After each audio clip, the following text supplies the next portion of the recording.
If you've ever been interested in any crazy different places compared to the US or Europe, and you're looking for a place that has a lot of bang for your buck, but also a lot of chaotic, eye-opening experiences, I can confidently say that Morocco is your place. Hello and happy whatever day of the week it is for you as you are watching or listening to this. Today's episode is going to dive deeper into some of the very key moments and memories that I particularly remember from Morocco that I think would be very insightful, entertaining, and interesting for you to know about if you are ever planning a trip to Morocco or to the north of Africa in general. From my own experience, from getting scammed to getting scarred from henna to goats to desert to Moroccan flight attendants to riding camels in the desert and being surprised by some of the most unexpected things that you wouldn't think normally would happen in your daily life, Morocco is colorful.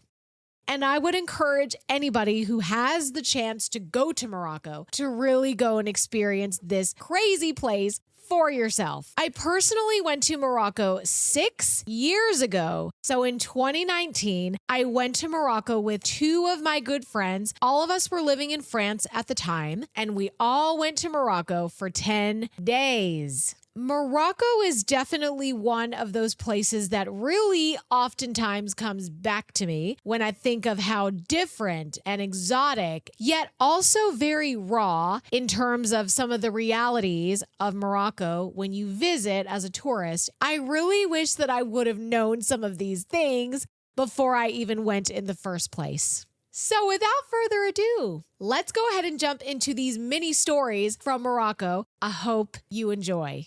The first memory of Morocco that I have to share is the time that I got scammed in the beautiful blue city that is known as Chefchaouen. And if you are not familiar with what Chefchaouen is, it is basically, literally, a city where all of the buildings have been painted blue. Historically, as it's believed, Jewish people came to Morocco escaping persecution from Europe, and they painted all of the buildings here blue as a sign and symbol of divinity and heaven. That is why Chefchaouen is blue, even though there are not that many Jewish people left there. Anyway, little tidbit aside, I got scammed there. I had traveled to Chefchaouen with one of my two friends. Our other friend had to be somewhere else. We got to Chefchaouen via, let's call it, a minibus. That's just one of the main ways you get around Morocco is taking a little minibus. We got there, and for some reason, we had so much trouble locating our Airbnb. Well, what happens? This local person comes up to us, and specifically me, because this person thinks, like other Moroccans did, think that I am Moroccan. My friends and I did our best to not speak English. We were all living in France at the time of our Morocco trip, and we made it a point to not speak English except among each other. So when we were in Morocco, we were speaking French with the local people, and we were really trying to blend in and understand their culture.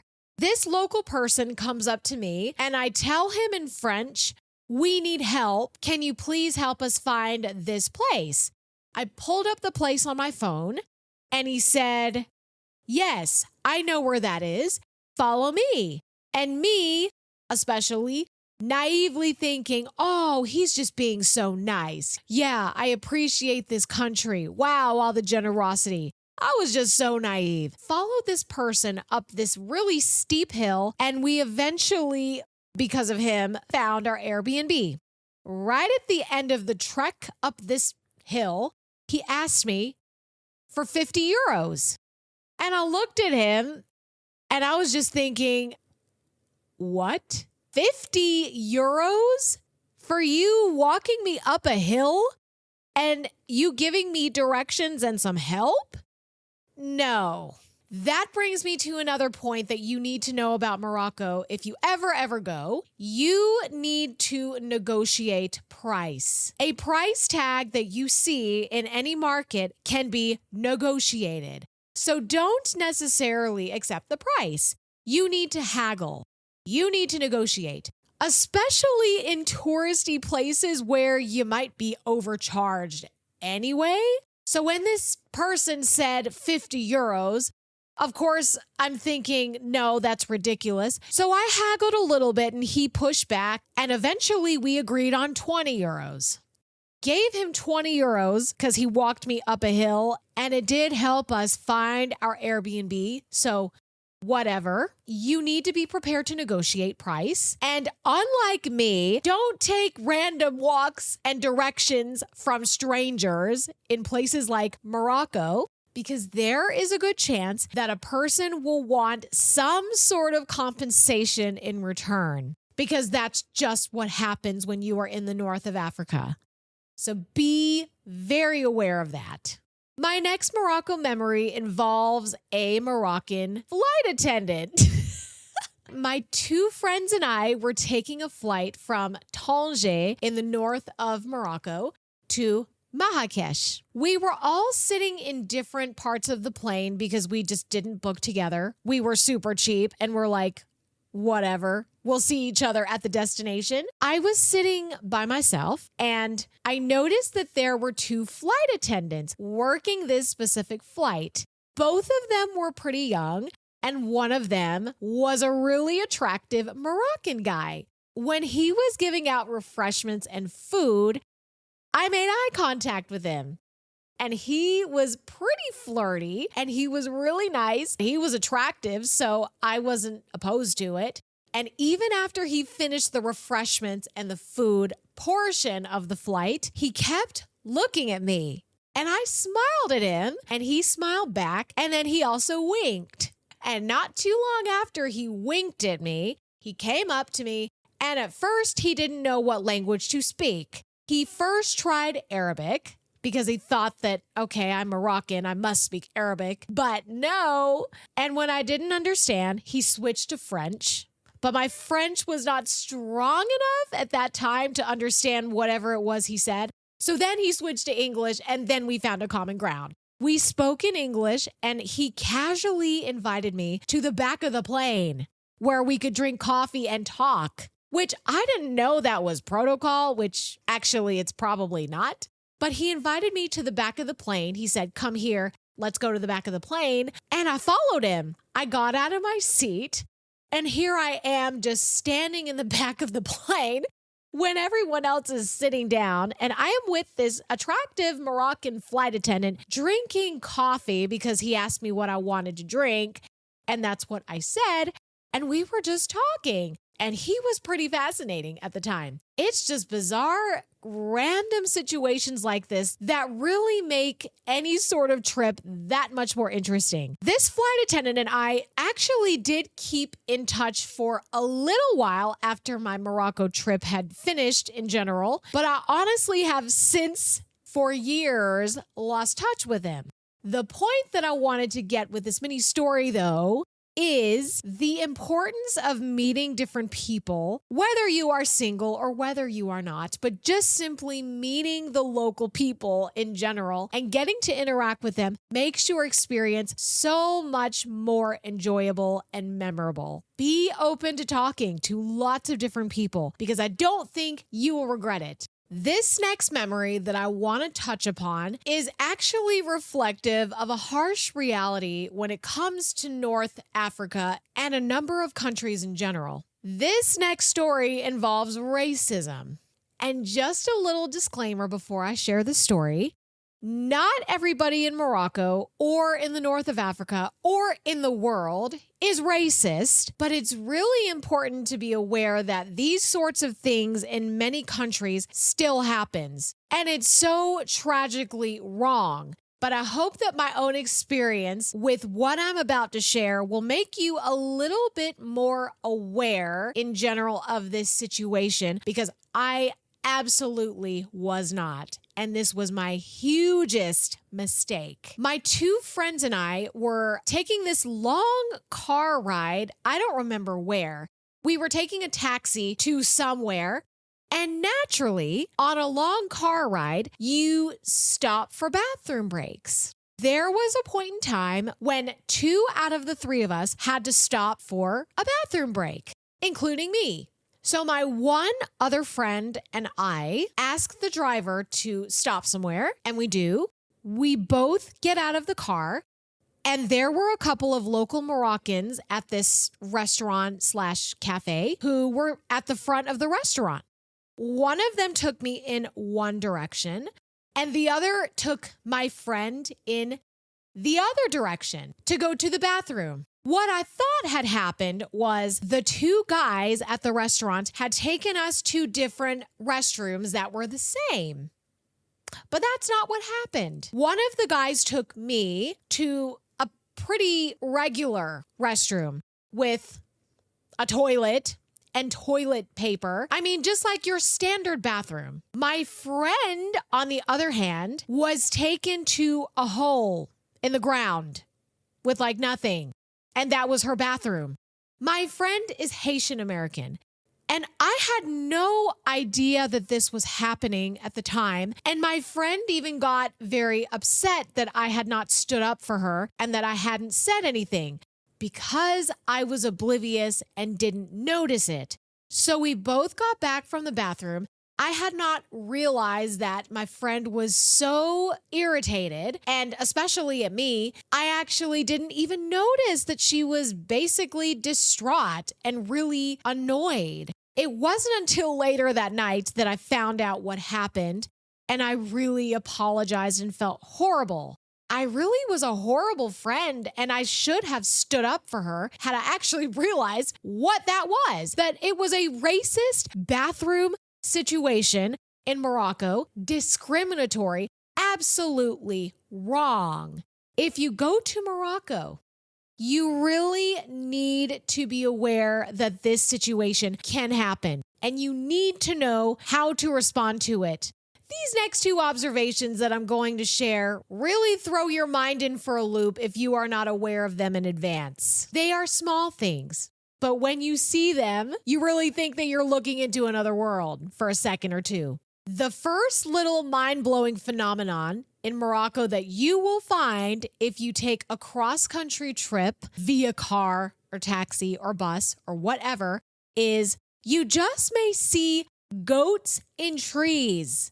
And that is not a joke. Literally, there will be argan trees and trees with fruits, and goats are just casually standing up on the branches and eating them. It literally looks like something out of a movie if you have never witnessed anything like this before. Like, why and how the hell are goats able to get up in trees and eat fruit? And why do they do it? I had apparently learned that not only in Morocco, but also in places like Greece and Spain, but especially in Morocco, this can be a very common sight to see. The reason you can find goats in trees is because oftentimes in the surroundings that the goats are in, there is not a lot of grass and not a lot of shrubbery that they can eat from. Goats really like fruits, and in order for them to actually reach the fruits that can't come from this lack of grass and shrubbery, they have the ability to climb trees and eat the fruit from the trees.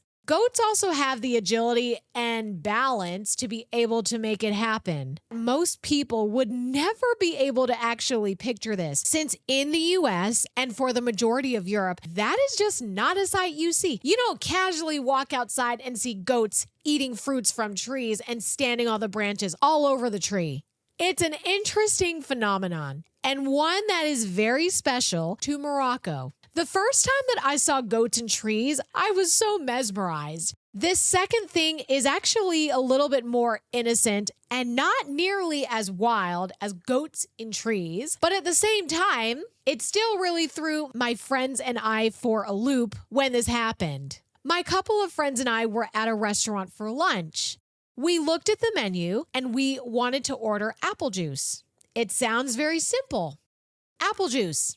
So in French, we asked our waiter, "Can we please have apple juice?" The waiter takes our order and says, "Yes, no problem. I have you covered." He comes back and gives us apple juice. And when I say apple juice, I mean It was literally a milkshake. This was not apple juice. What we understood was it was apparently apple juice with milk in it, which, at least for most Americans and Europeans that I know, I have not seen that. And not only that, but this milk was very frothy at the top. So it was almost like foam. You would never have imagined that there was any remnants of apple taste in this thing. Our French was not perfect, but I really do believe that we said apple juice clearly enough to be able to ask the waiter to bring us apple juice. But instead, we got this drink that looked like a milkshake. If for whatever reason you want to drink apple juice, or if you see apple juice on the menu of any Moroccan place, be aware that apple juice is apparently something different. It is apparently a frothy milkshake-like drink with a little bit of apple taste. I don't know who needs to hear this information or how that would be useful to any Moroccan trip, but I'm just sharing the knowledge. This next memory from Morocco involves Marrakech. And there are two key things from Marrakech that I specifically remember and can very much share and educate you on. If you have never been to Marrakech, let alone Morocco, let me tell you that Marrakech is insanely chaotic. At least for me, at this point in my life, 6 years ago, when my friends and I first walked on the streets of Marrakech, we were so confused. Along a very narrow street, it was totally not uncommon to see a horse, then a car, then a person, then a bike going all in the same tiny little narrow alleyway trying to get to where they need to go. And it was constantly trying to navigate around traffic, so to speak, without getting hit by a motorbike, by not getting hit by a horse, not running into another person. That alone was just, wow. Welcome to culture shock. That is just the way it goes when you are in Marrakech. So be aware of this. It is a little bit crowded. My second most vivid memory of Morocco, and if you are on Instagram, there is a good chance that you have seen this reel that I made on this very situation. When I was in Marrakech, I got henna and I got scarred from it. My friends and I were shopping at one of the local bazaars or one of the local markets, because that is just what you do when you're in Marrakech. You shop for spices, you shop for clothes, you shop for some very good quality stuff, especially when it comes to cuisine and lights, like lantern lights. It was at some point in time that I had really wanted to get henna on my hands because this is just the traditional ink. This is the traditional thing that many girls get. And I wanted to experience and immerse myself in this very custom as much as I could. My friends were very supportive of this idea. And we went around the market square of Marrakech trying to find a shop or a place or somebody who could do henna. Well, we didn't find somebody immediately, but I knew and was determined to find somebody somehow. My friends and I did find somebody eventually, and that turned out being a whole other experience. I got henna from this lady on the street who claimed that she did henna and was asking for 40 euros. 40 euros for henna. Welcome to tourist country again. It was really overly priced, but at the same time, my friends and I had looked for I don't know how long that day for somebody who could do henna. And I was just impatient. I didn't want to look again. This was seemingly perfect in the market square where the tourists were. It had to have been good quality, right? Well, think again. I got the henna done. And what I wish I would have known that I learned later is if you ever get henna done, the ink that goes on your hands or anywhere should not be black. It should be a brownish color, like a greenish or orangey brownish color. This type of henna is safe. The type of henna that I got was black. And I was not educated. I had no idea that there was a difference between black henna and brown henna. So I got this black henna done. It did eventually fade to brown, but then I noticed that after a few weeks that this henna had left some scars on my left wrist, which even if I were to show them on camera again, you would not really be able to see them. But me looking at my own arm myself, I still see the scars from 6 years ago. When the henna first faded, it looked like a bunch of brown freckles all up and down my wrist. And I was like, was it the henna that actually did that? Oh, wow. I honestly didn't think that much about it. And I honestly, frankly, wasn't bothered because to me, this was like my souvenir of Morocco. But just in case you want to get henna, or if you ever travel with somebody who does want henna, please be aware and keep your eyes peeled for black henna. Do not fall for it. When you get the henna done, make sure that the ink used is not black. I wish somebody would have told me that. My next memory of Morocco took place in a French coastal city in Morocco called Essaouira. One of the two friends and I went to Essaouira for a few days just to experience the coast of Morocco. I know that typically when most of us think of Morocco, we think of desert, we think of camels, we think of chaos if it's Marrakech, we think of Chefchaouen, the blue city. We think of all of these sort of oriental type environments and landscapes, but we don't really associate the coast, at least most of us don't anyway, with Morocco. I can definitely tell you that Essaouira is basically like a Moroccan Dubrovnik in Croatia. It also has Greek Santorini vibes because there are many buildings there that are white and blue like you would see in Santorini. And it just feels so low key. It feels so relaxed. For me personally, one of the most beautiful sunsets on the beach that I have ever seen was in Essaouira.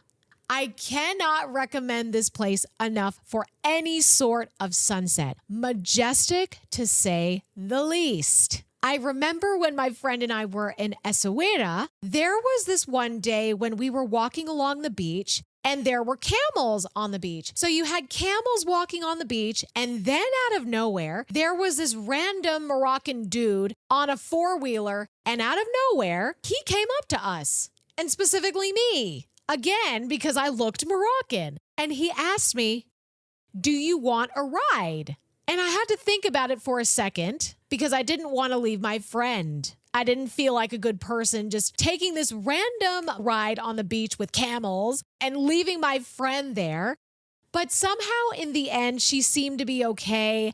And I took this random four-wheeler ride with this random dude, and we went all around the beach and we swept by the camels and we were literally riding all up in the sand dunes. Like, it was so fun. And that actually was free. I kind of thought I was going to get scammed again. I still don't know if I would recommend trusting random Moroccans on the beach in four-wheelers offering to take you on a ride. I probably wouldn't do that to this day. But back then, again, I was in my YOLO season and I was just all up for any opportunity and I did it. The point of this little story is, once again, be careful, but be adventurous. And if you have the opportunity to take a four-wheeler or a motorcycle on a beach with camels all around, you should do it. Last but not least, one of my most treasured memories that I have of Morocco, even to this day, when I look back on that trip, is having the opportunity to take a camel ride on the edge of the Sahara Desert in a place called Merzouga. When most people think of Morocco, most people tend to think of the desert and camels and the head wraps, the whole shebang. Well, what I can say is my friends and I 100,000% experienced that to the fullest. I remember my friends and I had to take a 14-hour taxi and private driver to even get to the desert from Marrakech, where we had left from. I don't even know what all we did and how we survived that 14-hour drive to the desert, but we did. And I know you may be thinking, well, Mary Grace, why did you not just fly? Oh, believe me, we would have flown if that could have been an option, but it wasn't. I am not sure about present day 2025, but I do know that in 2019, when my friends and I went to Morocco, there was no airport in the area around Marzouga and around that beginning of the Sahara Desert. The only way we could have gotten there was by car. Ironically enough, though, it was actually really not that expensive to take 14 hours to the desert. I am pretty sure that we spent only about $100 for that entire car and that driver to be able to go to the desert one way. All in all, 100,000% worth it. We basically went glamping for 2 days. I actually really am happy we did that because in a place like the Sahara Desert, the temperatures, when it comes to the night temperature and the day temperature, those two temperatures are so starkly different from each other. It can be super, super hot during the day to the point where you have to walk in the sand with some sort of shoes, in contrast to the nighttime when you need to bundle up in a jacket because it is so freezing. The desert really doesn't retain heat that well at all. So just be aware if you have not had a lot of exposure to desert climate at all. Being able to actually get up on a camel and literally look all around you and to just see these orange sand dunes, just completely untouched, beautiful, and just being able to see so far into the distance and seeing all of the dunes in front of you while you are literally riding a camel, you are literally in a movie. It is so undeniably special. And I couldn't recommend this enough also to anybody who goes to Morocco. Like, have you really been to Morocco if you haven't ridden on a camel? I can very confidently say the answer to that is no. Even if you happen to be scared of riding a camel, believe me, especially if you go through an Airbnb experience or an agency like we did. We went through an Airbnb experience. Those camels and the people involved will take very good care of you. And you don't need to worry because they do this all the time and you have nothing to worry about. All in all, even though Morocco is not perfect, like any other country, it is so astoundingly beautiful with its many luscious landscapes, architecture, many long roads that are just waiting to be driven on. The cuisine is incredible. It's not only couscous. You get more than just that. If you go to Morocco, you need to try tagine, which is a signature dish of Morocco. Tagine is the type of pot that the dish is cooked in, and you can have vegetables and meat and other delicious foods steaming hot and cooked in here. It really hits the spot, and I simply just encourage you to take some sort of taxi, even take your own car if you're able to do that, or even a bus, whatever you can do, and just take a ride through the country. Take it through the countryside because the landscapes and scenes that you will see outside of the window are all worth the ride. You will gain a whole different perspective of landscape and beauty once you have taken any of these means of transportation through Morocco.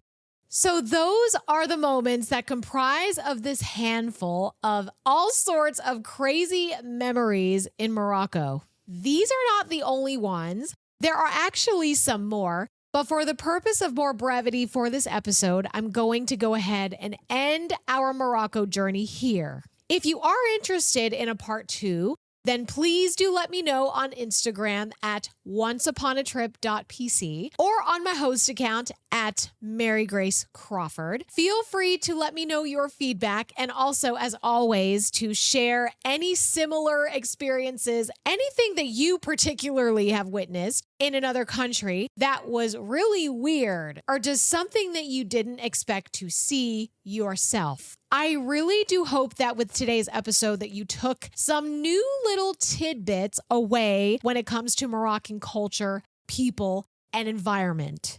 I hope that you enjoyed. I look forward to being back here with you next week for another fun, adventurous trip of an episode.